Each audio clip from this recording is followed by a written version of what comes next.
সেমাই তো অনেকভাবেই খেয়েছেন, কিন্তু সেমাইয়ের রসমালাই কি কখনো খাওয়া হয়েছে? না হলে এই রেসিপিতে দেখে নিন কিভাবে খুব সহজে সেমাইয়ের রসমালাই বানানো যায়। হতে পারে এবারের ঈদে এটাই আপনাদের সব থেকে ইউনিক এবং স্পেশাল একটা ডেজার্ট আইটেম। আসসালামু আলাইকুম, সবাইকে স্বাগতম জানাচ্ছি নতুন একটি রেসিপিতে। তো কথা না বাড়িয়ে আমরা মূল রেসিপিতে চলে যাই। প্রথমে আমি প্যানে চিনি দিয়ে দিলাম এবং একটু পানি দিয়ে দিলাম, এটাকে শিরা করে নেব। চিনির পরিমাণে পানি দিয়েছি, যতটুকু চিনি দিয়েছি ততটুকুই পানি দিয়েছি। এবারে এখানে আমি সেমাইগুলোকে একটু গুঁড়া করে নিয়েছি, সেই সেমাইগুলোকে চিনি শিরে দিয়ে দিলাম। চিনি শিরে আমি একটু 1 চিমটি লবণ দিয়েছি স্বাদের ব্যালেন্সের জন্য। তো এখন সেমাইটাকে চিনি শিরে দিয়ে আমি ঢাকনা দিয়ে রেখে দেব 10 মিনিটের মতো। 10 মিনিট থাকলে কিন্তু সেমাইটা একদম সুন্দর সেদ্ধ হয়ে যাবে আর একটু আঠালো ভাব চলে আসবে।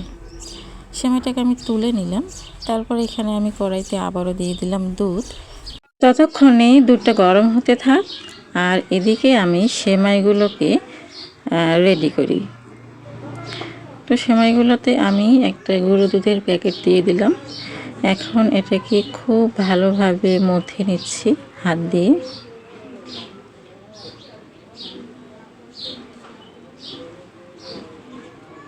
ব্যাস, এটা কিন্তু অনেক সুন্দরভাবে মথে নেওয়া হয়ে গেছে। তো হাতে আমি একটু ঘি লাগিয়ে নিয়েছি। এখন এগুলোকে রসমালাইয়ের শেপ দিয়ে নিব গোল গোল করে। বেশি বড় করি নাই, আবার ছোট করে নেই, মিডিয়াম করেছি।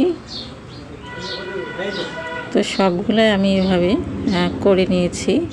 আমি আপনাদের শুধুমাত্র দেখিয়ে দিলাম। খুবই সহজ এবং খুব সুন্দর স্মুথ একটা রসমালাই শেপ হয়ে যাচ্ছে সহজেই। তো এদিকে আমার দুধটা গরম হয়ে গেছে। আমি একটা তেজপাতা দিয়ে দিলাম ফ্লেভারের জন্য, এলাচও দিতে পারেন। আর এখানে আমি একটু কাস্টার্ড পাউডার 1 চামচ গুলিয়ে নিয়েছি যেন দুধটা একটু ঘন হয়। আর 2-3 চামচ চিনি দিয়ে নিয়েছি। মালাইটাতে কিন্তু খুব বেশি মিষ্টি হলে আবার ভালো লাগে না, আর সেমাইটাতেই যথেষ্ট পরিমাণ মিষ্টি দেওয়া আছে।